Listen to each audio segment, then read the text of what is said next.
Good evening, fantasy football fans. Welcome to another edition of the Fantasy Slant, brought to you by ProFootballFocus.com Fantasy and powered by DraftKings. This is your host, Scott Spratt, joined as always by Michael Moore. Michael, who does a much better job of showing up for these on a weekly basis. If anyone notices my voice is a little bit worse than usual, I apologize for that. But I felt like I had to try to play this week, Michael, because I'm afraid I'm going to get Wally pipped by Joey Cardilano, who keeps filling in for me while I'm absent and does a really nice job.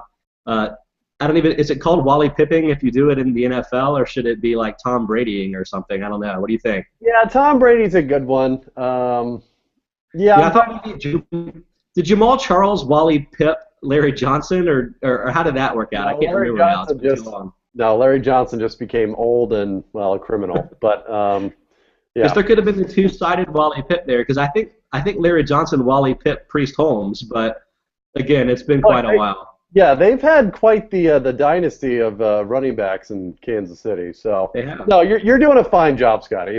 Next time you need to take a vacation, just be assured we're in good hands. Okay, I am, and it was great last week listening to you guys, because you and Joey, in addition to talking about rookies, which is sort of Joey's specialty, I would say, you guys touched on DraftKings or daily fantasy sports. And as someone who has really only dipped his toes in that, it was really cool to hear you guys talk about your strategy there. And so even people that, now that we're past week 8 or week 9, can't even remember, it's still probably worth listening to last week's episode. I thought that was a really interesting one. But Michael, today we're going to talk about some other things. Later in the show, we're going to talk about some important quarterbacks who have been changing lately because of injuries or playing because their other starters got benched. And not really as much about the quarterbacks, but more about their impact on skill position players on teams. So that'll be good. And then later, we're also going to talk about some playoff schedules in which quarterbacks and running backs you should look at maybe acquiring and trading away as that approaches. But we're going to start, Michael, with a couple of hot teams. And these teams, I guess, are more hot from a fantasy sense, although that's not necessarily true in every case. But the one to start with is the Pittsburgh Steelers, who had a very impressive night on Sunday night against their rival Ravens. Ben Roethlisberger sent 6 touchdown passes in each of the last 2 games. I didn't actually look before the show. How many touchdowns had he thrown before those 2 games? Was it like 10? Actually, he's up for the season. He's up to 22. So minus the 12, he had only thrown 10. He'd only thrown 10 through 7 games. Yeah. Okay. Well, that's crazy. Anyway, Roethlisberger's now up to the number 2 fantasy quarterback on the season, although he has not yet had his bye, which I believe comes in week 12 or maybe 11. Whatever the case, he's obviously done much better than expected. And let's start with Roethlisberger before we get to the individual pieces. I guess we've sort of had this elite class of quarterbacks. We've talked about this in recent weeks, Michael. It includes Andrew Luck and Peyton Manning, Aaron Rodgers. Maybe it includes Drew Brees again. Is Roethlisberger in any shape or form in that conversation just because of these 2 weeks? He's not there for me yet, but look, and I don't think anyone expects him to throw another 6 touchdown game. If he does, we might as well just quit right now and just anoint him the best quarterback in all of football. But he's getting there, man. And look, I think at the very least it solidifies his standing as definitely a quarterback 1, because I think you could say that before these last 2 weeks, I think a lot of people had their doubts. I mean, hell, like we just said, he only had 10 touchdowns in the first 7 games. So it's not like he was exactly setting the world on fire. But look, with these last 2 games, and especially with, for me, a big part of it's Martavis Bryant, the rookie, really coming on. I don't think there's any doubt he's a solid quarterback 1 now, with apparently some very high upside. I'll get to Bryant in a second, but let's just compare Roethlisberger to some other guys in that range. Assuming that all the people that I already mentioned you'll take ahead of Roethlisberger. A, is that a fair assumption? Do you prefer Luck, Manning, I should include Brady in this mix too, Brady, Rodgers, and Brees. Do you prefer those 5 guys over Roethlisberger? Well, okay, so the 3 that I definitely do, Rodgers, Manning, and Luck, absolutely. I still consider them by far ahead of Roethlisberger. For me, Roethlisberger and Brady's pretty close. I'd probably still lean Brady just because you've got the Gronk factor. But for me, he's squarely ahead of Brees at this point. For me, I'm very off of Drew Brees so far this year, and Look, if anything, Roethlisberger's arrow is pointing up. I mean, he's got a good young receiving core. You know, and here's the other thing, and I looked this up before our podcast tonight. The Steelers are throwing 59% of the time this season. That's perfectly in line with what they've done the last two games. 57% against Baltimore, 60% against Indy. So it's not heavily skewed towards the pass the last two games. It's causing all these stats. It's just he's been way more efficient than I think he has been in the past. So for me, I think he's solidly probably number 5 at this point. 5, okay. So ahead of Russell Wilson, ahead of Colin Kaepernick, ahead of Phillip Rivers off his poor start? Yeah, definitely. I think for me, and all those guys, look, from week to week, I think could be better than Roethlisberger. But if I'm combining upside with with the higher floor, I'm taking Roethlisberger at this point. Interesting. The bye weeks have so much to do with this at this point because we have half a season left, less than half, and Roethlisberger hasn't had his bye yet, which can really wreak havoc depending on how deep your league is. But to give it an apples and oranges comparison, I think Phillip Rivers has his bye this week. I would absolutely trade Roethlisberger for Rivers at this point. And I know that Rivers had his worst game of the season.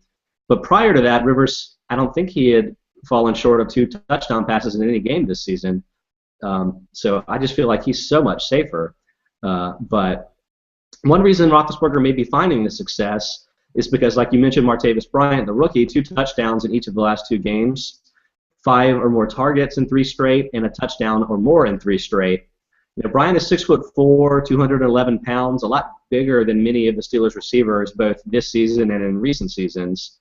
For instance, Antonio Brown is 5'10", 180. Marcus Wheaton, 5'11", 189. The Steelers sort of have a track record, I guess, of drafting some of the smaller receivers and getting a lot out of them. But Bryant doesn't quite fit that mold. What do you think of Bryant? Is he himself becoming fantasy worthy? Is he so good that Roethlisberger is now this elite quarterback? Like, what do we make of Bryant exactly? Sure, I think, and just go with me on this, and I know you might disagree, but to me, I think he's what Kelvin Benjamin looked like if Kelvin Benjamin wasn't the only good receiver in Carolina. Does that make sense? Like, extremely raw. Yeah. He's extremely raw. He's got the physical tools, but he wasn't exactly thrown out to the wolves like Benjamin was. Now, Benjamin has performed well. He struggled a little bit recently, but Bryant, I think they sort of were able to bring him on a little slower than Benjamin was. And I'm not saying he's going to be as good as Benjamin, but at the same time, I don't think there's nearly as much pressure on him as there is on Benjamin. So, look, I'm not relying on Bryant as like a wide receiver 2 by anytime soon, but look, he's probably a solid wide receiver 4 with wide receiver 3 upside at this point for me. Yeah, I'm not sure I'm there, but I'm not quite sure how to handle it right now. So obviously we know Antonio Brown is maybe the best, definitely top 3 receiver in fantasy right now, getting tons of targets. We've talked about how great Heath Miller has been this year, a little bit under the radar, getting quite a few targets as well, and a little bit of a red zone option. But the discrepancy in size between Bryant and the other primary receivers, I think, gives him the upside because you remember last year Jericho Cotchery was just 6'1", 200 pounds, caught 10 touchdowns on this team. It's possible that Bryant could get to that number despite really only playing, I guess 10 or 9 games by the end of the season if he continues to play. But I don't really see the Kelvin Benjamin comparison. I get that Bryant is so much bigger than the other receivers on this team, but like he's giving up an inch or two, maybe 30 to 40 pounds to Benjamin. It's not like Bryant is Alshon Jeffrey or Kelvin Benjamin in terms of physical tools. He just might have found himself in the right situation at the right time. Sure. And a stat I love to use this year is the Steelers were the only team with 3 receivers in the top 30 of fantasy scoring last year. And like you said, that was with Jericho Cotchery and Emmanuel Sanders. So it's not like they had studs. So, yeah, I think there's probably some truth to that. It's a lot of the situation, too. But look, if Bryant keeps starting and he keeps catching the ball, then he, could be a top 30 receiver the rest of the way. He could, but last year, as Jericho Cotchery continued to catch touchdown passes, did you ever use him? Well, look, if you were desperate, I guess you could have. See, I never did because I never felt comfortable betting on the touchdown, even though he consistently did it. And I think I'm going to feel that way with Bryant too. I mean, he has the chance to change my mind because he's got a lot more potential upside, especially over the course of his career, the physical tools, obviously. But, frankly, I would be selling everybody but Antonio Brown and Le'Veon Bell in this offense right now. I just don't trust it. Well, and you Okay. bring up a good point. I mean, Roethlisberger, has not had a receiver, this type of receiver, his time there. Even Mike Wallace, back in his heyday, Mike Wallace is not a tall, big receiver. He was I would say, average size, quick receiver. I mean, so we really don't know what Roethlisberger can do with a guy of this size yet. Well, Plexico was pretty huge, but I guess that was really before Roethlisberger was Roethlisberger. So, yeah, you're right. It's going to be interesting to see. Next up, Jacksonville. Maybe not hot in the same sense that Pittsburgh is hot and winning every game, but Jacksonville has a lot of fantasy players that are interesting right now. I think that really starts with Denard Robinson, who has at least 17 carries and 94 yards rushing each of the last 3 weeks. He's also scored twice over that span. I was kind of skeptical going into his first start, but he's obviously performed very well behind the suspect offensive line, one that Toby Gerhart has failed to perform behind, one that Storm Johnson has failed to perform behind. Are you ready to accept Robinson as a top 20 running back right now? Oh, man. Probably, but not because of Robinson, just because it seems like running backs are dropping like flies, and he's one of the ones that's sticking, if that makes sense. Okay, so what I mean by that is the last 3 games that Robinson's played, he's played Cleveland and Cincinnati, who are literally 2 of the 3 worst running defenses in the league, right? True. So it's not like he's facing stiff competition. He did play Miami, who's a top 3 defense overall, and he did gain 100 yards. But, I guess, yeah, maybe, but that's only because he's starting. And look, even though he's starting with Gerhart back, they've said they're not ready to give Robinson the sort of workhorse workload yet. So I don't expect Robinson to get 25 carries anytime soon. But, look, at his current 20 carry a game rate, yeah, he could be a top 20 running back, I think. I mean, just based on touchdowns alone. So you're worried that Robinson's got a little bit of Brandon Oliver in him, where he performed really well in that one tough matchup, but then the adjacent easy matchup, and all of a sudden you're like, well, this guy's doing it every week, and maybe right. Mirage. I think it's a definite flavor of the week kind of deal for me. I'm not completely sold there yet. If he were this good before, why wasn't he starting, beginning of the season? So look, he's had a couple nice games, and I think he's probably carved out a role for him in Jacksonville, maybe the rest of this year next, but I'm not looking for big things from him. You're not, right? I'm not alone. He's so small. I can't even imagine. He could perform well the rest of this season, and I can't imagine the Jaguars would just plan to roll with him next season. Right. I think you always have to be concerned about his size. But for now, I'd start him in fantasy next week. That's for sure. And look, running backs. I'd love to do a study on that, on how many different running backs have started for teams so far this season. I'm sure it's like dozens at this point. You know what I mean? Yeah.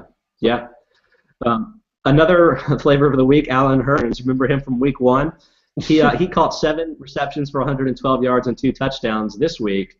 That was a 4 for 110 and 2 performance in week 1. Ridiculous. Hearns hasn't reached 70 yards in any other week and has just 1 other touchdown for the season. But it all adds up to a pretty effective fantasy option. But I'm going to guess you're ignoring this for the most part. I don't know what to believe in Jacksonville anymore. Who knows what goes on there? I mean, you've got, Allen Robinson, who for a solid month was a consistent 5 and 80 guy with a touchdown. He turns in kind of a dud yesterday, and then you got Hearns pop out of nowhere. So I don't know. I'm not looking for any consistency, I think, from any Jacksonville skill position player for the rest of the season. I mean, look, they're a young team. They're still learning a lot, and I think it's going to be one of those things that, look, they're just going to roll with the hot hand each week. And look, that even goes for Bortles. I don't think Bortles is going to be consistent whatsoever this season. So, look, Hearns had a nice week. He could do it again. He could not. I mean, same thing goes for Allen Robinson. He could go for 6 for 100, but he could also not. So, who knows, man? I don't. Jacksonville players at this point are just toxic to me. I'll go out on a limb and say that Hearns won't do this again. And I'll also say that Allen Robinson. God, I'm stunned. Yeah, definitely. But I think this is a bit of a smokescreen here with Allen Robinson, who I'm starting to feel very confident in, despite the 4 catch for 35-yard performance here. Did you know Robinson has 7+ targets in 7 straight games, aka the Blake Bortles era? I mean, he's getting targeted quite a bit. Yeah. This is really the first one that he hasn't converted most of those targets into catches, so it didn't quite work out here. But I think this is a great time to try to buy him. I think I see Robinson as a top 20 receiver the rest of this season, which I may be a little bit crazy for going that high, but I think the usage is there, and it's just weird how the actual fantasy scoring has gone in Jacksonville over the season. But I think Robinson is sort of the gem that's hiding among this group right now. I'll say this: if there were one player on Jacksonville to take the rest of the way, it would definitely be Robinson, especially in PPR leagues. I think he's obviously a low ceiling guy, but look, his floor, relatively speaking, is pretty high compared to some other guys you can get at the same value. So yeah, if I were to pick one player on all of Jacksonville to take the rest of the way, it would be Robinson for me. Yeah, and part of that too is just that the wide receiver 2 class has been an abomination this season, so it makes it kind of difficult to fill out a top 20. Like I was doing my weekly rankings for this last week, and with 6 teams on bye, I was like, Odell Beckham, yeah, you're the 16th wide receiver, sure, sign it up. It was really difficult. You say that now, Scott. I'm just saying, watch him go for 200 yards, okay? Yeah, this is being recorded before the Monday night game, so no idea how he's doing right now. Hopefully he's okay. But Michael, can I take you on a quick aside? Speaking of Blake Bortles and the Jaguars, Bortles has a negative 21.7 overall rating, the PFF rating, through 7 games right now. Oh, boy. Looking at last year, that would have been the worst for any quarterback for the entire season. Looking back at 2012, only Brandon Weeden did worse over the course of the full season. Oh, we'll get to him later. Yeah, we will. Blaine Gabbert, your boy, negative 47.0 overall rating in 2011, his rookie season. That was in 15 games. Going for the Bortles record. isn't quite on that pace, but Bortles is on pace to be the 2nd worst quarterback by PFF rating in a season. And obviously it's stacked against him because there's not a lot of quarterbacks that start basically every game or almost every game in their rookie seasons, but the Bortles is making it a compelling race. So I think this is something that's worth keeping an eye on. He's already passed my boyfriend Jimmy Clausen from his wonderful rookie season on the Panthers. He's played more as well, but anyway. Well, I'll say this though, Scott. And look, we have to take that with a grain of salt a little bit, just because he's a rookie and he's, of the 3 rookie quarterbacks drafted in the first round, very raw. But at the same time, I'm also a firm believer that, especially in the NFL and especially at the quarterback position, if you don't show what you got pretty early, then you probably don't got it. So, and that's not to say that you can make a judgment on Bortles now that he doesn't have it, but personally, if I don't see some major improvement between now and the end of the season, my thinking on him is going to drop dramatically heading into next year. I haven't looked into it at a finer level, but I'm assuming that offensive line play probably has a lot to do with this, and maybe he's performed very badly while under the rush. I have no doubt. But at the same time, Scott, Denard Robinson's averaging 5.7 yards a carry the last 3 games, so it's not like it's been a complete disaster, okay? The thing that I always look back to is that Matthew Stafford's rookie season, I think is maybe the 2nd or 3rd worst rated quarterback in PFF's history, so it's not a death knell on his fantasy value long term, but of course we're still questioning whether Stafford is actually any good at football at all. He's voiding fantasy because of the pace. I don't see a Calvin Johnson walking through that door anytime soon for Bortles. So his name is Allen Robinson. Just whatever. All right. Before we spend the whole show talking about the Jaguars again, let's move on. And we teased at the top of the show. We wanted to talk about some of the quarterbacks that have been changing and what that means for the skill position players on their team. And the real genesis of this idea, I think, was Brandon Weeden of the Cowboys. Right now, we don't know whether or not Tony Romo is going to play this week. I think they're traveling to London, so we may actually get a chance to know ahead of time if Romo doesn't fly. I'm pretty sure, Scott, Dr. Jerry Jones is going to make that happen. They're like, he's got 2 broken bones in his back, but he may play. I'm like, what? Roll out there. Who can play with a broken back? That's crazy. But regardless, the Whedon experience was a failed experiment in his first week. Des Bryant, just 2 catches for 15 yards, did catch a touchdown, but that was on 10 targets. Terrence Williams, 2 for 19 on 7 targets. Even DeMarco Murray was held to under 100 yards rushing, 79 for the day. So, like, how big a disaster is it for the Cowboys skill players if Whedon starts in London versus the Jaguars? Well, you know, I'm torn on that because, you know, I think my initial reaction to the really, you know, there's no other word for it, crappy performance was, oh, okay, but Arizona's got a good defense. But surprisingly, Arizona only has the 19th ranked overall defense this year as far as yards allowed. So, look, it's not like Arizona has this really stingy defense that would have made things tough for Tony Romo had he started. I think Brandon Weed's just that bad, quite honestly.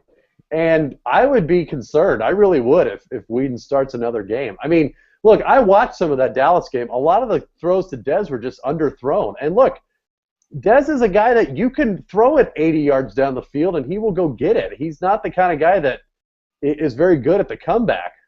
So, yeah, I would be very concerned at this point if for any Cowboys skill position players if Whedon starts again. The only guy who had a decent game was Witten, but again, that's because Whedon can't throw it more than like 15 yards down the field. You know, in Terrence Williams' case, I'd actually been ranking him in the top 25 the last several weeks, but he was sort of the Jericho Cotchery of this season, and that that's not like, good. Well, it is something. Compared to the other wide receivers in his range in fantasy, his production was skewed a lot more heavily towards touchdowns than it was towards receptions.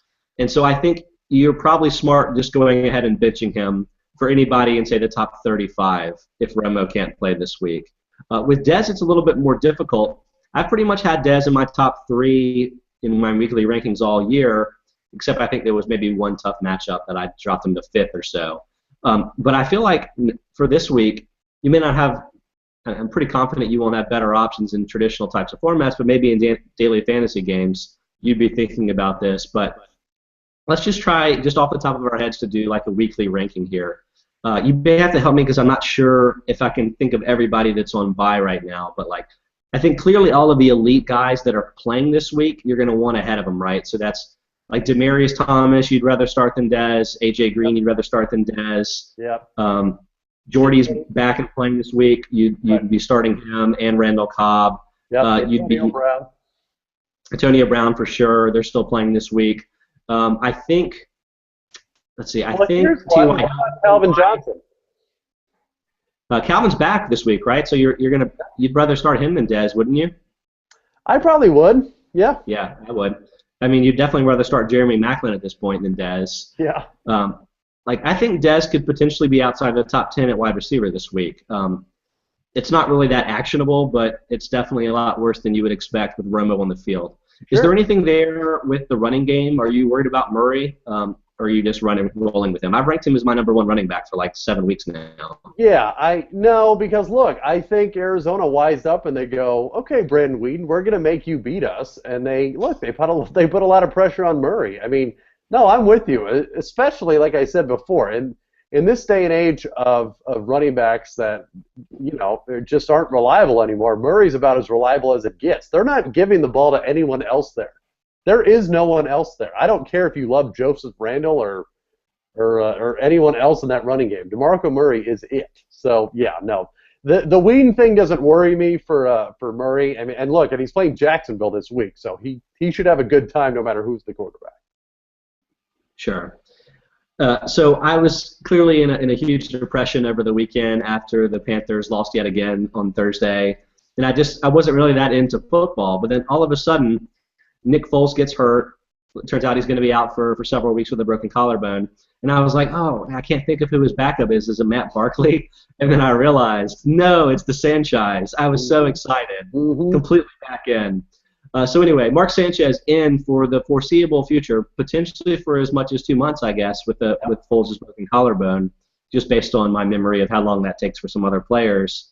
But let's talk about Sanchez. People may laugh this off, but my initial reaction is that Sanchez is going to be equally as valuable as Foles in fantasy, which is probably in the range of maybe quarterback 9 to 12 each week, based solely on how much they pass and how quickly they run their offense, and not much at all to do with the quality of the quarterback. Is that crazy? Do you think there's an actual step down here to Sanchez? No, I completely agree with you. Look, Jeremy Maclin, there was no drop-off when Sanchez came in. I mean, I think he caught like an 80-yard bomb from Foles. Foles went out. Well, Maclin still finished with 150 yards and another touchdown. So, and look, McCoy had a good game, so obviously that's not going to be affected. No, I don't.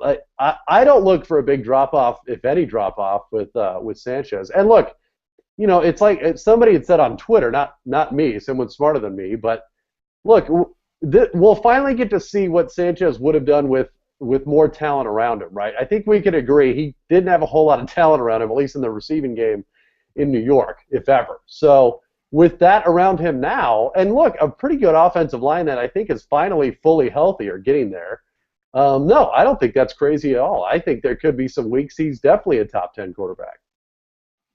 So Foles has 328 dropbacks this season. That's the 8th most among all quarterbacks. 4 of the 7 quarterbacks in front of him have not yet had their byes.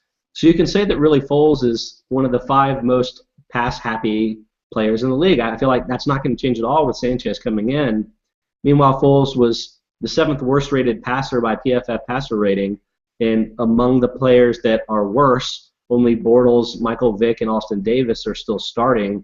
Foles 13 to 10 touchdown interception ratio. Foles has been really terrible this year. You may not have realized that if you've just been deploying him as a fantasy option. So, yeah, I think Sanchez will be just as good, if not better, than Foles, frankly. Yeah. Maybe there's a little bit of a Tom Brady or Wally Pipp situation here that he'll take this job and keep it. And look, I think to me one of the telling things was,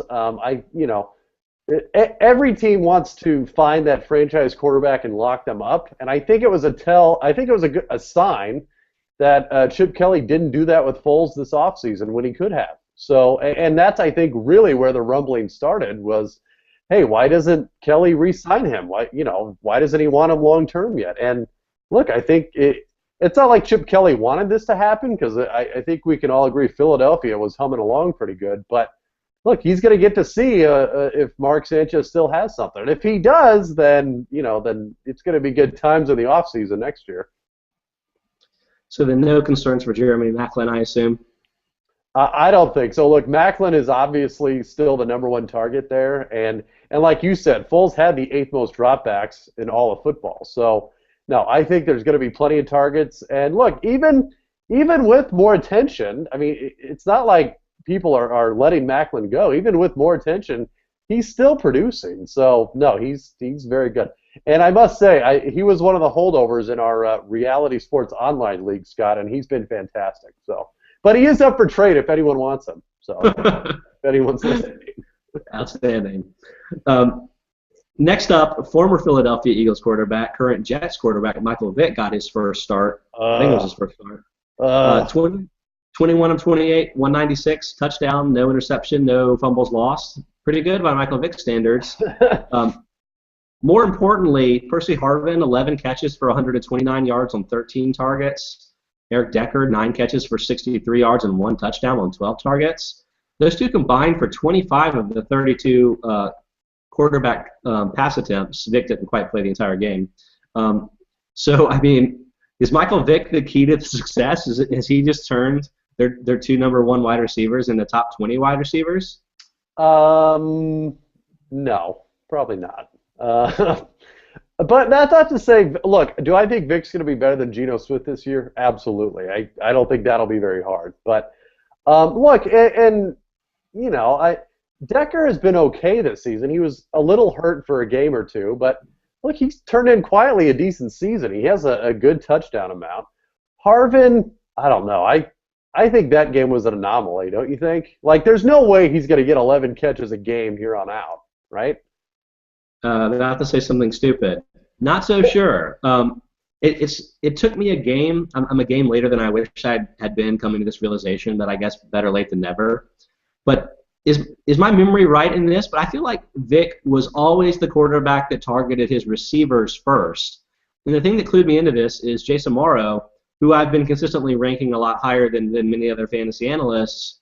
He got 0 catches in this game here, and I was like, oh my gosh, I completely forgot. Vic always throws to the receivers. Like, didn't Deshaun Jackson have ridiculous splits with Vic at quarterback and with the other quarterbacks in Philadelphia in the game? Like, I think that Vic has basically blinders for his outside options, which I think is a fantastic thing for fantasy now, because I feel like Decker I've already been rating as a top 15 wide receiver, like you said. When he's been on the field, he's been great this season, but I think I'm all the way back in on Harvin for as long as Vic's under center as a top 20 option now.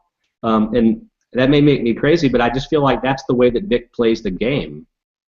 Well, and look, let's face it, the Jets overall are not very good, and they're probably going to be behind a lot, and they're going to be, playing catch up. So there's going to be a lot of passing going on, and yeah, look, I think Decker is about as solid, wide receiver 2 as it gets at this point, and I wouldn't be surprised if Harvin had wide receiver 1 upside from here on out. I still would like to see another game or 2 with him doing that, but look, I think he's got a lot better chance of doing that with Michael Vick at quarterback than Geno Smith. That's for sure.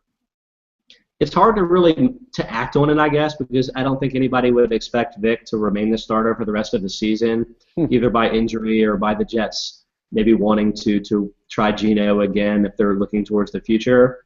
But at least in the short term, I'm comfortably playing Percy Harvin. I mean, I've been benching him in several leagues, actually, that I owned him, so I'm ready to use him again. Somebody with a little bit of Michael Vick tendencies, Robert Griffin. I say that mostly because Jordan Reed had just 1 catch on 1 target in this game, and I'm wondering if Griffin means something different for their skill position players. Obviously, Reed hasn't been around the full season, but it seems like with some of the more traditional pocket passers that they've been using, Reed had been a bigger focal point in this offense. Meanwhile, in this game, Alfred Morris ended up having a huge game, 19 rushes for 92 yards and 2 touchdowns. He actually rushed for 91 yards in Week 1 versus Houston. That was Griffin's other start-to-completion game of the season, and those are Morris's only 2 games with 90 or more yards. I'm a little bit all over the place here, but my question is Griffin's reintroduction to this offense good news for the running game and bad news for the receiving game? Yeah. I think in a nutshell, yeah. Like you said, I think, and look, this was proven 3 years ago when Griffin and Morris were rookies. When they were both in there, Morris just did a lot better. And, for whatever reason, whether it was the threat of an RG3 run or not, Morris just seemed to find, a lot more holes with Griffin at quarterback. So, look, I think it's great for Morris owners the rest of the way. Not great for the Redskin receivers. I mean, Pierre Garçon, I think, had like 3 catches for 15 yards. So it's not good times for Pierre Garçon owners. But who knows, man? That whole team is just all over the place any given week. I mean, Deshaun Jackson's a perfect example. 1 week he could go 10 for 150 and a touchdown, and then the next week he's got 1 catch. I mean, you don't know what you're going to get week to week. And with Griffin, I don't know. He still scares me. Overall he scares me, man. I think Deshaun Jackson's been a little bit more consistent this year than maybe his long-term reputation has earned him. He had 4 catches for 120 and a touchdown in this game on 7 targets. I think he's immune to this. I think that Griffin at times previously has keyed in on a single receiver. I think Deshaun is the best of the bunch, and so I think he's comfortably a top 15 option the rest of the way this season. But I'm with you in that I think that Morris is really helped by Griffin being on the field. And even though Griffin didn't actually accomplish much on the ground in this game, he did rush it 7 times himself. So I feel like whatever halo effect there is from a rushing quarterback, it works for Morris. And as somebody that had been pretty terrible this season, he needed it to reestablish himself even as an RB2. But I think he may be an RB2 for as long as Griffin is on the field. And this is more hearsay than anything. I don't actually think it's actionable, but let's just talk about it. There's been some scuttlebutt related to Ryan Mallett potentially starting in Houston over Fitzpatrick. And, it's kind of an interesting season there this year. Andre Johnson has the most targets on the team, 77, but has been much less productive than DeAndre Hopkins with 61 targets. Hopkins being targeted about 3 yards further down the field on his passes, also catching 7% more of his targets. So Hopkins has really been the better fantasy player significantly so far this season. If hypothetically Ryan Mallett took over next week, would that change the way you view those two players? And for the time being, how do you view those two players? Are you buying into Hopkins being the better fantasy option? Not the better one, but I definitely think it's a 1A, 1B type situation. Just because I don't know that there's enough balls to go around to satisfy both Andre Johnson and DeAndre Hopkins owners. But look, I think on any given week, one could go for 100 and one could go for 80 with no problem. And look, as we saw last year, even with Matt Schaub at quarterback, and well, not just Matt Schaub, but a revolving door of quarterbacks, both guys still produced. And I can't imagine Ryan Mallett, if he should play, is that far off from the TJ Yates of the world that Hopkins and Johnson still couldn't produce. If anything, it's possible he could be a better option. And look, even Ryan Fitzpatrick, for what he's done this year, has been an okay fantasy option, not great by any means. So, no, I would still buy into the Hopkins and Johnson train, no matter who the quarterback is there. And look, worst case scenario is that they throw Mallett in there and Johnson and Hopkins revert back to what they did last year, which was still pretty good. Well, it was good for Johnson, not so much for Hopkins. Well, you're looking at the touchdown numbers, though. Remember, we're looking at fantasy numbers. It's a fantasy podcast. Well, okay. Yeah, you don't have to argue to me that Hopkins was an undervalued asset coming into this season. But this is more of a reputational opinion than anything else because we just haven't seen Mallett play. But my thought of Mallett is that he has a pretty big arm but is very inaccurate on short passes. To me, that's sort of the anti-Fitzpatrick, who is more accurate and less willing to go down the field. He actually has a 9-yard average depth of throw this season, which is more middle of the pack, but I don't feel like he's taking a lot of shots. The ones he is taking are going to Hopkins because he's more the vertical threat at this point. And I feel like Mallett would just sort of accentuate the difference between the two. And so if that change happens, that just means that I probably like Johnson even less than I like him now. I'm already ranking Hopkins 10 or 15 spots higher in wide receiver rankings every week. And I get that he's getting more targets, but I just think the production tells the tale here. And we've had enough evidence to show that Hopkins is a clear top 15 receiver, and Johnson is more in the 25 to 30 range, if anything. Yeah, well, and so a couple things just to round that conversation out. I think if Houston loses 1 or 2 more games, it's extremely possible because, look, they traded for Mallett in the offseason. He's a free agent after this year. I got to believe that, they traded for him maybe with a sliver of hope that, this could be the guy for the future. And I think they want to at least give him a shot to see what he could do. Because, if they're out of the playoff picture here pretty soon, they might as well throw Mallett out there. Fitzpatrick is not the long-term answer, that's for sure. So I think it's very possible they want to see what they got with Mallett. And 2, we don't know the extent of the Arian Foster injury yet. I mean, he did get hurt again, which, again, shouldn't be a surprise to anyone. And it's possible if he's out for an extended amount of time, they pass it, more so than they were. So, look, I think Mallett is a pretty good guy that's under the radar right now that could be pretty prominent the rest of the way. Yeah, I'm in a lot of deeper leagues, and in those leagues it's often relevant to try to speculate on backup quarterbacks. Mm-hmm. In addition to the Michael Vicks and Mark Sanchez's of the world, I've actually owned Ryan Mallett in a lot of places because I feel like he's got one of the likelier opportunities among the non-rookies, those guys being owned pretty much everywhere. So potentially fantasy relevant, but probably more so as an impact player on the other Texans skill players. Mm-hmm. Okay, we've already spent quite a lot of time, but I think we need to spend some more going through the playoff schedules because it's coming up. Are we entering Week 10, Michael? I can't even keep track. But we are, Scott. I know. You were on vacation. You lost track of time. Yeah, I did. And also the season ended for me as a Panthers fan. But the playoffs are coming up for most types of leagues. Those are weeks 14 through 16, potentially also week 17, especially if you do the 2 weeks per fantasy matchup type formats. But that means that you're running out of time, and especially if your deadline is approaching, some have already passed, you're definitely running out of time to make the types of moves that you need to make to improve your chances in the playoffs. And so, Michael, you and I, before the show, we just said that, hey, we want to talk about playoff schedules. We didn't talk about anything else besides that, but I'm curious, what sort of approach did you take just to look at this, to investigate this? Yeah, so what I did was looked at essentially the top three, the top three defenses so far as just yards allowed, points allowed, and then the worst or the last three defenses as far as points allowed and yards allowed.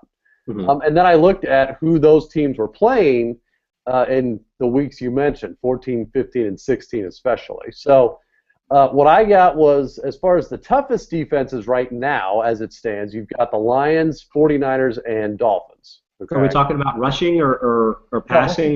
Yeah, this is overall. So this is, I just looked at an overall generic kind of deal. So sure. You've got Detroit, San Francisco, and Miami. So and it was kind of interesting. Of the opponents of those teams, you've got the Vikings, who played two of them out of those 3 weeks. So what that tells me is, now given it's not like Minnesota had a lot of fantasy relevant players as it is, but especially if you're Jerick McKinnons of the world, or if you're riding the Cordell Patterson train still. Those playoff weeks are going to be pretty tough for Vikings fans. So I took the approach of looking more at the rushing versus passing split to take a look at my at the way that I sort of approach this. So I'll start it off from a rushing perspective.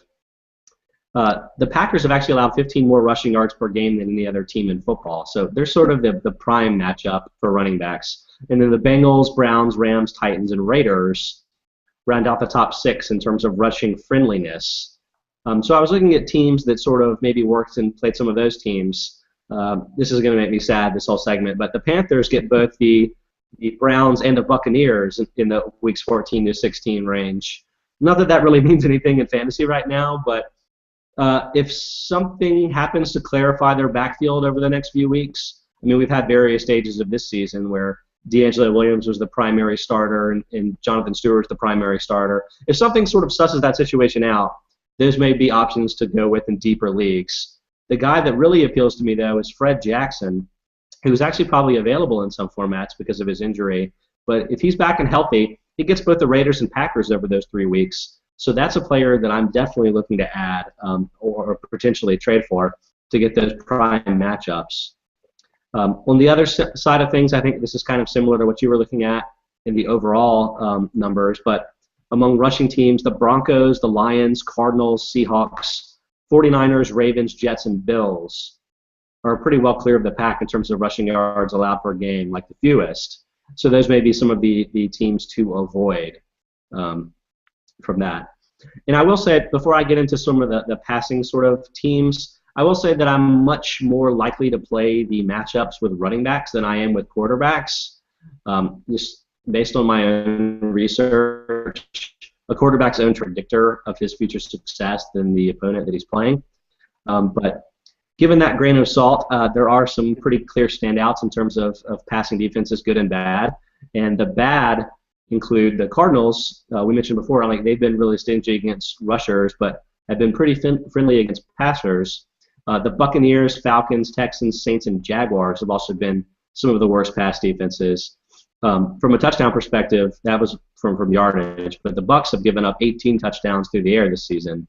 And my poor Panthers, Cam Newton gets the Saints and Bucs, and then they also get the Falcons in Week 17 if you have the 4-week playoffs. So Newton might have the best playoff schedule. It won't matter for me, but also Aaron Rodgers gets both the Falcons and Bucs during 14 through 16, and Joe Flacco gets the Texans and Jaguars.